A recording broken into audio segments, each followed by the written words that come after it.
Hey everyone, my name is Harsh and welcome back to session 7 of Flutter 101 Bootcamp.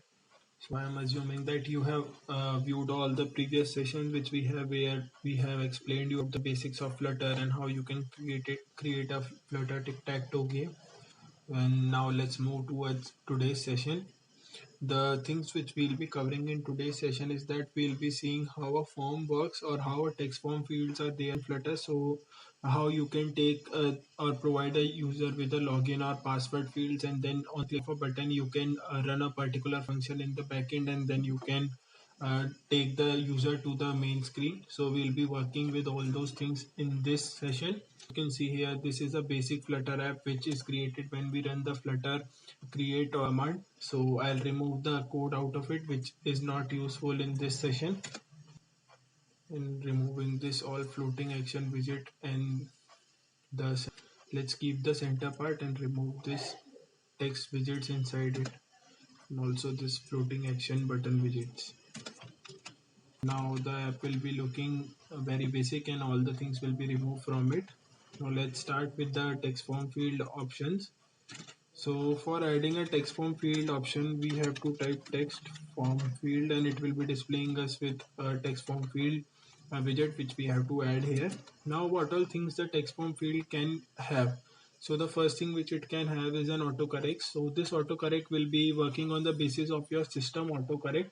So if you have Google autocorrect or any other keyboard autocorrect turn on, so it will be like correcting the things which you will be entering inside the text form field on the basis of that. Next we have some autofill hints, so it will be providing you with some hints and other things like that. For now let me keep it simple, so like just displaying a text form field here. So you can see here that it is displaying me with a text form field, and when I'm clicking on it, it is providing me with a keyboard and I can type various different things inside it. So this was for the basic like displaying a text form field inside it. Now we have various different things inside this text form field. So we can provide a build counter, we can provide a decoration. We'll be looking at the decoration in a bit later part. We can also provide a expand. So if you are providing a user with some use case where you want the user to enter multiple lines of things, then you can set expand to it.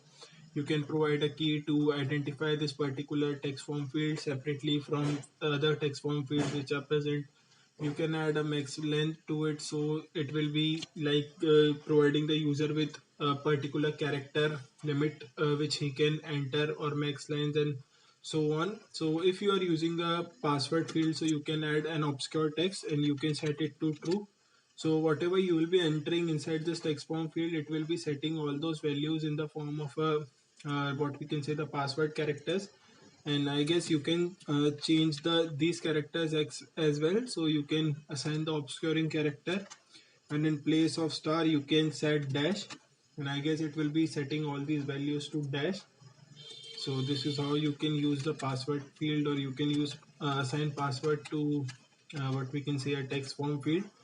So this was for the basic or the basic forms which you generally have in Flutter. Now let's see how we can add some validations to our Flutter forms. So we'll start by adding an onChanged and adding a validator as well.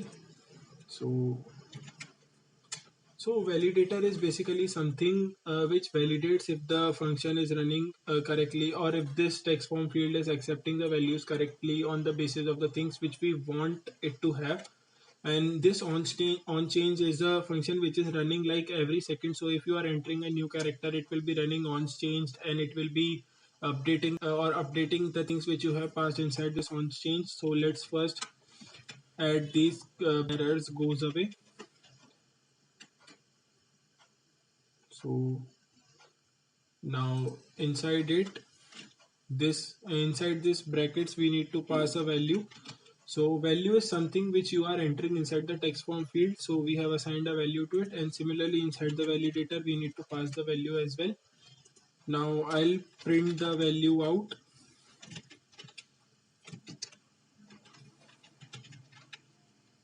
So each time I am typing something, the value of the text form field is changing. So it will be running this onChange, and it will be printing the value inside this debug console. So whenever I'm typing, so let me delete this first. So you can see here that it is deleting from this text form field also. So I'm typing 1 2 3, so you can see that it is printing similar on the go by running this on change function, which is having a value in it. Now add a validator, or let's add a function which will be running when we are trying to validate or when we are trying to click a submit button. I'll assign here if value dot length less than 4, print value is less, and return enter more value, return null for each of the case which is passing this. And I'll add a raise button or to it, as so that on the click of this raise button we can check this validator or we can validate this. So adding a with the on press function, be having the form state for this form. So inside the forms, what we basically have is whenever we are creating a form, we have a global key of for a form. So this global key is accessing the field or accessing the state of this form throughout the screen or through a final global key on the top. So final underscore global key equals to global, and it will be of type form state. So inside this raise button, when a click on the button is made, we'll check if underscore form, so form key, what we have assigned above, global key. So underscore global key dot current state. So it will be getting the current state of the global key and it will be validating it. So if it is validated, it is valid. So now let's hot restart the function so that everything's appear in a good way. And also let me add a child or some text to it so that the raise button looks a bit better. So I'll add a text which will be saying button. So after the host completed, let's enter DGHJL. So when we are clicking all these things, so it is updating this, or it is calling this on change function, and all those things are printing here inside this debug console. So let me delete 2 to 3 values, and when I'll click on this button, so it is providing us with an exception as of now. So it is saying that the validate was called on null. So I guess we need to assign, or we need to what we can say, provide the values or add a key inside the form. So when we are using this form key, or when we are using this form state, so we need to enclose all the text form fields which we are having. So I'll delete this main access column from here, and in place of column I'll add a form here, and inside it I'll add the key will be equals to global key, and the form generally takes a child. So I made a mistake here. So rather than removing this column, let's add a widget over it. So the widget will type form, and it will be having a key of global key, and adding a comma. Now hot restarting the app again. So now when the app has restarted, let's start entering the values inside this. So entering FY, and when I'll click on this button, then you can see that it says it prints that the value is less. So as we have set inside this, so if the value is less than 4, it will be printing value as less, and it will be returning enter more value. So this is a typo here, so it should be enter more value, and you can see here that it is displaying us the same thing. But when I'll enter more than one values from here, and I'll click on this button, so this will be going away, and this condition will be set to true, so the form will be validated. and what we can say, the print statement will be print inside it, which says that the state is valid. So this is how we can add a validator inside our form, or validate our things which we are having inside our form. So now let's create, or let's make a login type of screen where we'll be taking a username from the user, and we'll be checking, we'll be taking a password from the user, and then we'll be seeing if the length of the username and password is greater than 4, then we'll be printing something, or we'll be taking a user to the next screen. So let's make it. So the first thing which I'll do is I'll copy this text form field, and I'll add the similar text form field here. And the next thing which I'll be doing is, so one more thing which we can do is we can have two variables here, username and password. So as the value of this text form fields will be changed, we'll be assigning the values to these, and then we can pass them inside a new screen. So I'll make a new screen dot, and we'll be passing the values inside this new screen, and we'll be displaying the values inside them, inside this screen. Import material, typing STL, so it display, it tells a stateless widget, and entering the name to be new screen. So we'll be having a container here, and inside this container we'll be passing the values whatever we are having inside this screen. And now I need to change the values or the things inside this text form field. So let's, for now, what we'll the basic thing we are doing is like sending the user to the next screen if the length of the username and password is greater than 4. But in the later part of this session, what we'll be doing is we'll be adding some decorations to this text form field, so that it looks a bit better, and all the things which you can add, we can also have a look at them. So here you can see that we have two fields. So let me add some decoration or something, so that the user can identify which one is the username and which one is a password. So I'll add a username here, so that the user can get a gist of this is a username.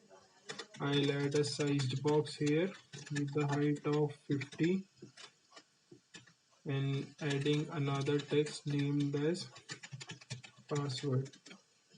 Now saving it, and the hot reload will take place. So you can see that it is saying username here and password here. Now adding or checking the condition, if the values are validated, and if the form is validated, what we will be doing is we'll be adding a navigator. So the navigator will be taking the user to the next screen, or navigating the user to the next screen. So we have various different things inside a navigator. So the thing which we are using is a push. So it takes a context, and it takes a route. So the route need to be material page route, as we are passing a material page inside this, or we are pushing a material page to the stack of all the pages. For the build, we can assign underscore, as we used it inside the previous session, where I told you that if you are unsure about what will be passed, so you can add an underscore directly. And here I'll add the new screen.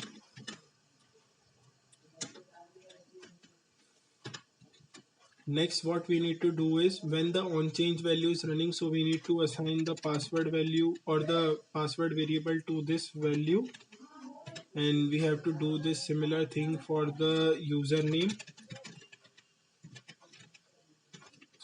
So these values will be updated on the go, and we can pass these inside the new screen.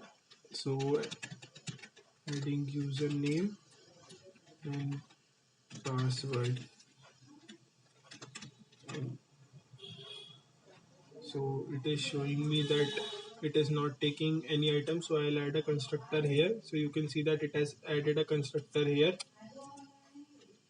I'll assign two variables here, username and password, and it will be assigning these values to this dot username and this dot password.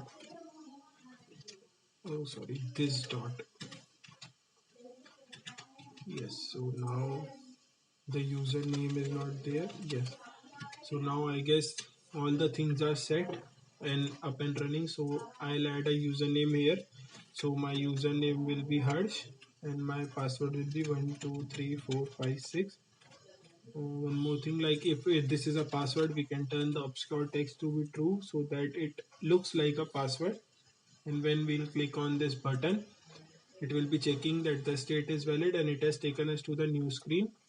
And inside the new screen, what we have to do is, inside the container, what we can add is a child. This child will be having a text, and inside this text we can show or display the values of username and password. So I'll add a dollar username here. I guess I need to add a semicolon as well, quotes as well, so that it looks like as if we are passing a string. Then needs to be capital. Add a plus sign, display a space here, concatenate another string variable to it. So dollar password. Now setting the state, so you can see here that we have passed the hash 1 2 3 4 5 6 here. So let me hot restart it so that we can look or have a look at it from the initial state.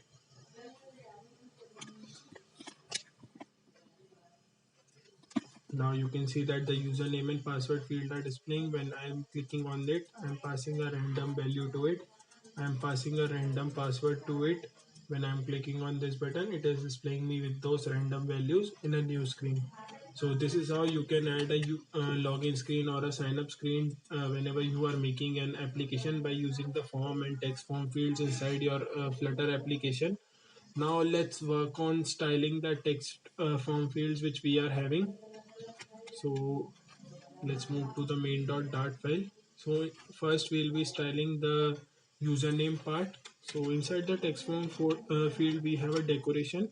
The decoration generally takes input decoration, as this is an input field, and inside this input decoration we have various different things like what all things we can assign to it. So the first thing which we are adding here is a border. So inside the border we need to pass outline input border, and inside it we can pass border radius. So I guess the border radius will be taking a constant value, so I'll assign, so let me hover it again. So it takes border radius inside it, and then we can pass where we want the border radius to be. So we want the border radius to be circular of value 5, saving it to see what it shows. So I'll head back to the main screen. So you can see that it is providing me with a border of circular radius 5. So from here you won't be able to see it. So let me provide some padding from left and right to this column. Padding dot only left 15, right 15, and deleting this 8. So you can see that here it has changed the borders to circular of value 5. Now similarly we can pass various different borders to it. So when you will be clicking on a control space and typing border, it will provide you with an option to add various different border types to it. So if you want to assign a particular color or particular radius when error is occurring inside this field, so you can add it here. You can also add the enabled border or focus border or disabled border. So these are the border things which you can pass. Now let's move to the different things which other things which are there inside this input decoration. So we have a focus color. So this is the color which will be appearing when we are when this text form field is particularly focused. We have hint text, so I'll add some hint text here. So the hint text will be basically saying username. Quickly saving it and hot reloading. So you can see that here it is saying username. When I'm clicking on it and I'll start typing, that username will be deleted all by itself.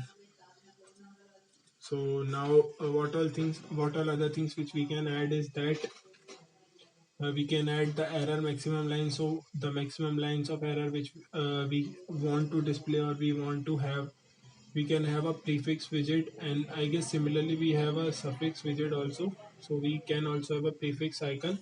So let's add a prefix icon. So we'll be having an icon, icons dot. Let's wait for the icon to display and saving it. So you can see that it is displaying this icon before this. So if we want the user to know that we are taking a username here, so we can display a user icon. I guess similarly we have a leading, so I don't think leading is here inside this input decoration.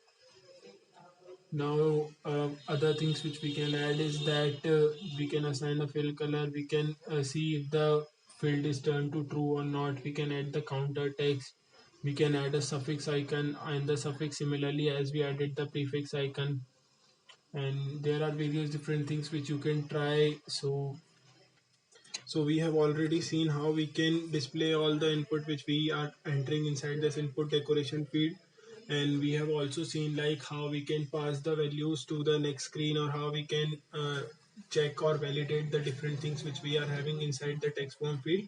One of the thing which a text form field has is that we can set a focus node, or we have a focus node here. So it basically takes the value of type focus node.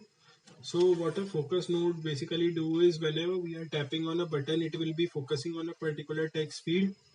So we can either use a focus node here, or we can turn autofocus to true. So when we are turning or when we are loading the screen, it will be automatically focusing on a particular what we can say this text form field, and on the basis of it will be opening us with the keyboard. So this is basically what an autofocus is. So let's hot restart it and see if it is working or not.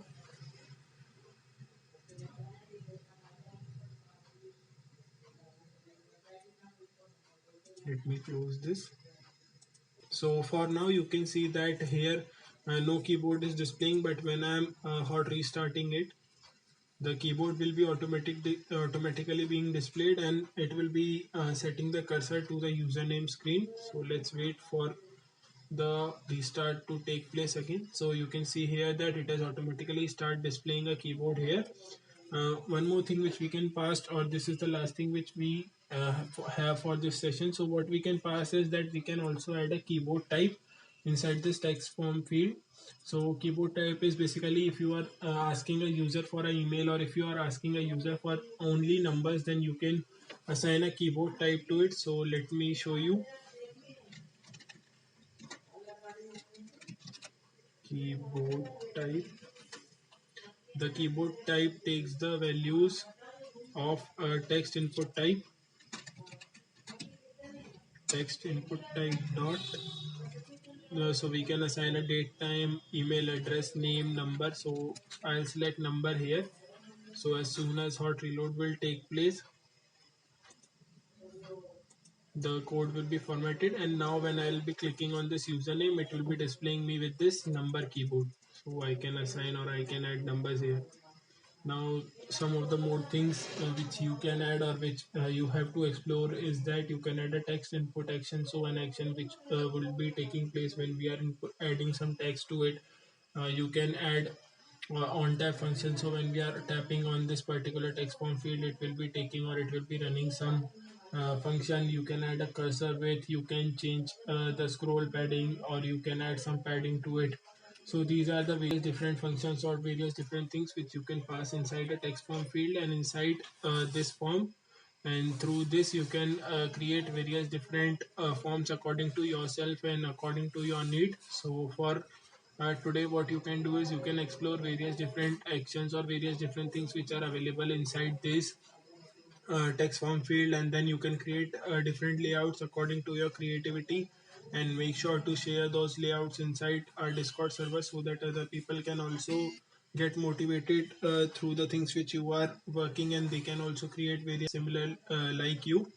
So that was it for today's session, and if you have any doubt, then you can hit me up, or you can post your doubt inside the Discord server. I'll be there to answer your doubts related to this particular session.